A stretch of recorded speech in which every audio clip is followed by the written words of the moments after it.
5 वर्ष बाद जैकब की आयु उसके पुत्र की आयु की 3 गुनी हो जाएगी। 5 वर्ष पूर्व जैकब की आयु उसके पुत्र की आयु की 7 गुना थी, तो उनकी वर्तमान आयु क्या है ये हमें निकालना है। तो देखो इसमें हमें उनकी वर्तमान आयु निकालनी है। तो यहाँ पे इसको मैं अपनी तरफ से कुछ मान लूँगा, मतलब मैं ये मान लूँगा कि माना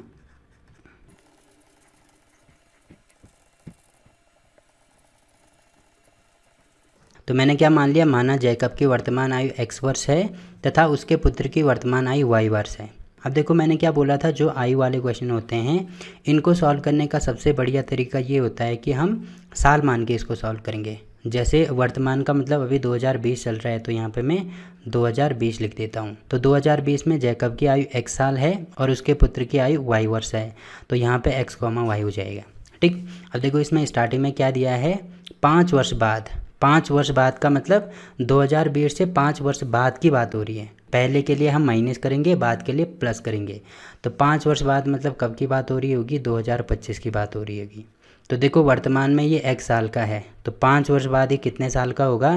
जैसे वर्तमान में कोई अगर 20 साल का है, तो मैं अगर बोलूँ कि 5 साल बाद तुम कितने साल के होगे, तो मुझे क्या करना होगा, इसमें 5 ऐड करना होगा, तो कितने साल का होगा, 25 साल का होगा। वैसे ही देखो यहाँ पे वर्तमान में ये x साल का है, तो 5 वर्ष बाद कितने साल का होगा, x + 5। वैसे ही ये y वर्ष का है, तो 5 साल बाद कितना होगा, ये भी y + 5 हो जाएगा। तो 5 साल बाद का मैंने ये जैकब का निकाल दिया, ये उसके पुत्र का निकाल दिया। अब देखो हमसे पूछा क्या गया है, 5 वर्ष बाद जैकब की आयु। तो देखो जैकब की आयु 5 वर्ष बाद कितनी है, x + 5 है, तो यहाँ पे x + 5 हो जाएगा। ठीक है, जैकब की आयु उसके पुत्र की आयु, तो उसके पुत्र की आयु क्या है, y + 5 है, तो यहाँ पे y + 5 हो जाएगी। कि आयु से 3 गुनी है, तो 3 गुनी के लिए मैंने क्या बोला था, गुनी का मतलब होता है गुणा करना। तो कितनी गुनी है, 3 गुनी है, तो यहाँ पे मैं 3 लिख दूंगा, मतलब इसकी वैल्यू इसके बराबर है। अब क्यों बराबर है, जैसे एग्जाम्पल के लिए मैं लिखता हूँ जैकब की आयु 5 वर्ष बाद, मतलब ये वाली जो वैल्यू है मान लीजिए 21 है, और उसके जो पुत्र की आयु है वो मान लीजिए 7 है। तो अगर मैं बोलूँ कि मैं 7 को किससे गुणा करूँ कि मुझे 21 मिल जाए, तो देखो मुझे किससे गुणा करना पड़ेगा, मुझे 3 से गुणा करना पड़ेगा, तब मैं ये कह सकता हूँ कि ये दोनों आपस में बराबर हैं। देखो यहाँ भी 21 होगा, यहाँ भी 21 होगा, तो यहाँ पे देखो ये किसकी आयु है, ये जैकब की आयु है। ये किसकी आयु है, ये उसके पुत्र की आयु है। मतलब मैं ये कह सकता हूँ कि जैकब की आयु उसके पुत्र की आयु का 3 गुना है। यही इसके कहने का मतलब है, और यही हमने यहाँ पर निकाला है। तो ये हमारी इक्वेशन 1 हो जाएगी। देखो ये चीज़ हमें लिखनी भी होगी, यहाँ पर मैं लिख दूँगा प्रश्नानुसार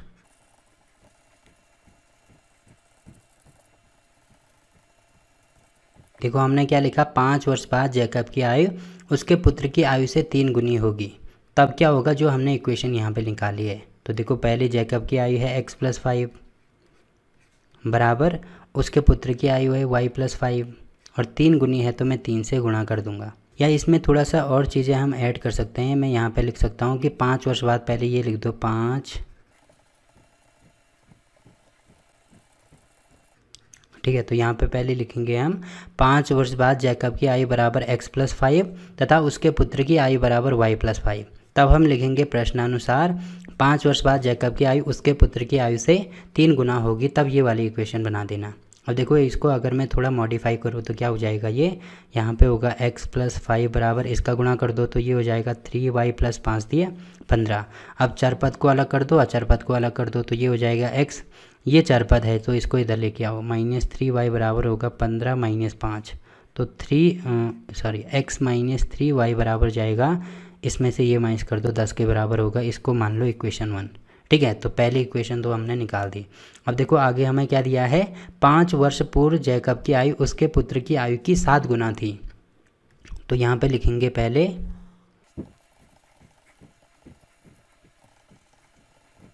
ठीक है, तो यहाँ पे हमें क्या लिखना होगा कि 5 वर्ष पूर्व जैकब की आयु तथा 5 वर्ष पूर्व उसके पुत्र की आयु। तो देखो 5 साल पूर्व कितनी होगी, देखो 2020 यानी वर्तमान में, तो हमने ये मानी है कि जैकब की आयु x है और उसके पुत्र की आयु y है।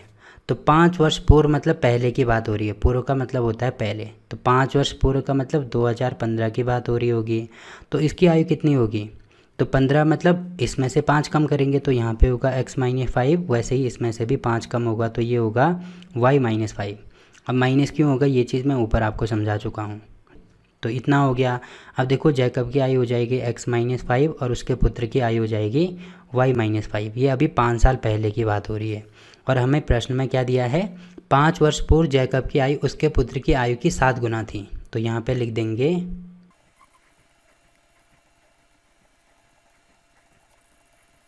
यहाँ पे लिख देंगे, देखो हमने क्या लिखा, 5 वर्ष पूर्व जैकब की आयु उसके पुत्र की आयु का 7 गुना थी। तब क्या हो जाएगा, 7 गुना का मतलब देखो स्टार्टिंग में हमें ये दिया है कि जैकब की आयु, तो पहले यहाँ पे जैकब की आयु होगी।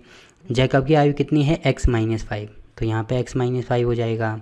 और आगे दिया है उसके पुत्र की आयु, तो उसके पुत्र की आयु है y-5, इसका कितना है, 7 गुना है, तो यहाँ पे 7 गुना कर देंगे, मतलब इसकी वैल्यू इसके बराबर है। तो यहाँ पे यही इक्वेशन हमें बनानी है। तब क्या हो जाएगा, x-5 बराबर y-5 इंटू 7। अब देखो आप यहाँ पे इसको, ये मैंने आपको समझाने के लिए बोला तो इसको नहीं लिखना है, यहाँ से लिखना स्टार्ट करेंगे ये चीज़। उसके बाद इसको सॉल्व करो तो ये होगा x-5 बराबर, इसका गुणा करेंगे तो इसके साथ भी होगा, इसके साथ भी होगा, तो ये होगा 7y - 7 × 35। अब चर पद को अलग कर दो, अचर पद को अलग कर दो, तो ये कितना हो जाएगा, इसको इधर लेके आओ, तो ये होगा x-7y बराबर -35, इसको इधर लेके आओ तो ये हो जाएगा +5। तो यहाँ पे क्या हो जाएगा, ये होगा x-7y बराबर -30। तो ये हमने निकाल दी इक्वेशन 2।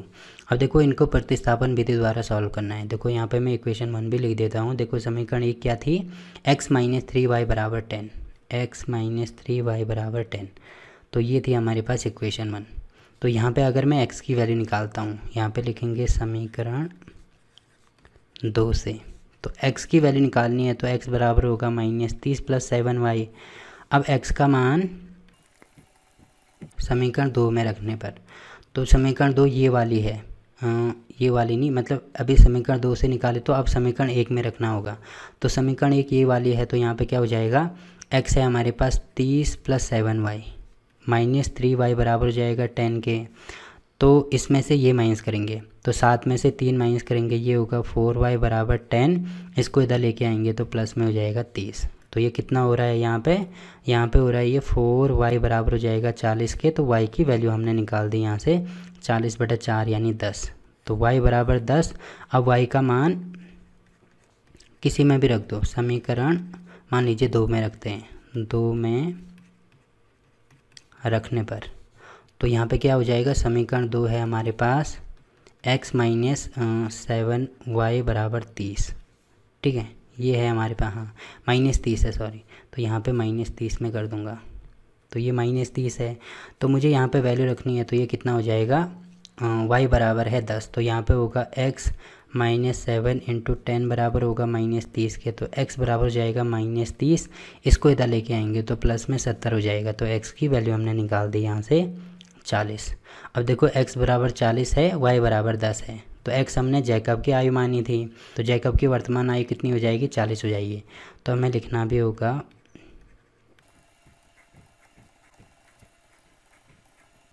ठीक है, तो हमें ये चीज़ लिखनी भी होगी कि जैकब की वर्तमान आयु 40 वर्ष है तथा उसके पुत्र की वर्तमान आयु 10 वर्ष है। तो इस प्रकार से ये वाला क्वेश्चन भी हमारा कंप्लीट हो गया, ठीक है। अब देखो प्रश्नावली 3.3 हमने कंप्लीट कर ली है, तो कल से हम दूसरी प्रश्नावली स्टार्ट करेंगे। तो वीडियो अच्छा लगा तो वीडियो को लाइक कीजिए, शेयर कीजिए अपने दोस्तों के साथ और चैनल को सब्सक्राइब करना ना भूलें। तो मिलते हैं आपसे इसके अगले पार्ट में, तब तक के लिए बाय बाय।